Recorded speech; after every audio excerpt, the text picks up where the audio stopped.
So আমারে যে দেখেন আমি $1,00,000 থেকে বাই করি, $1,00,000 যখন যায় সেল দিয়ে দিই তখন আমার $10,000 প্রফিট হয়।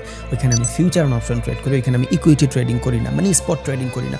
ওই সেম অ্যামাউন্ট অফ মানি যখন আমি $1,00,000 দিয়ে পুরো একটা ইন্টায়ার বিটকয়েন কিনলাম, অ্যান্ড দেন ওই ইন্টায়ার বিটকয়েন যখন 1,00,000 থেকে 1,00,000 গেল তখন আমার $1,000ই প্রফিট হয়েছে। ওয়াই? বিকজ আমার ক্যাপিটাল ওইটা যতটুকু গ্রো করে ততটুকু ওইটার ইকুইটি আমার, ওইখানে আমি কোনো লেভারেজ খাটাই নেই। নর্মাল ফান্ডামেন্টাল বুঝাই, যখন আমরা ফিউচারে ট্রেড করি নর্মালি ফরেক্সে, যেমন এক্সনেসে যখন আমরা লেভারেজ নিয়ে ট্রেড করি, ফিউচারে ট্রেড করার সময় আমাদের জোন বাউন্ডিং দেওয়া থাকে, টাইম বাউন্ডিং দেওয়া থাকে না, টাইম বাউন্ডিং বাইনারিতে দেওয়া থাকে। ফরেক্সে জোন বাউন্ডিং দেওয়া থাকে যে তুমি এই জোনের বাইরে যাইতে পারবে না, এই জোনের ভিতরে গেলেই তোমার স্টপ লস হিট হয়ে যাবে। এবার এই জোনটাকে আপনি ছোট নেবেন না বড় নেবেন, ইট ডিপেন্ড অন লট সাইজ।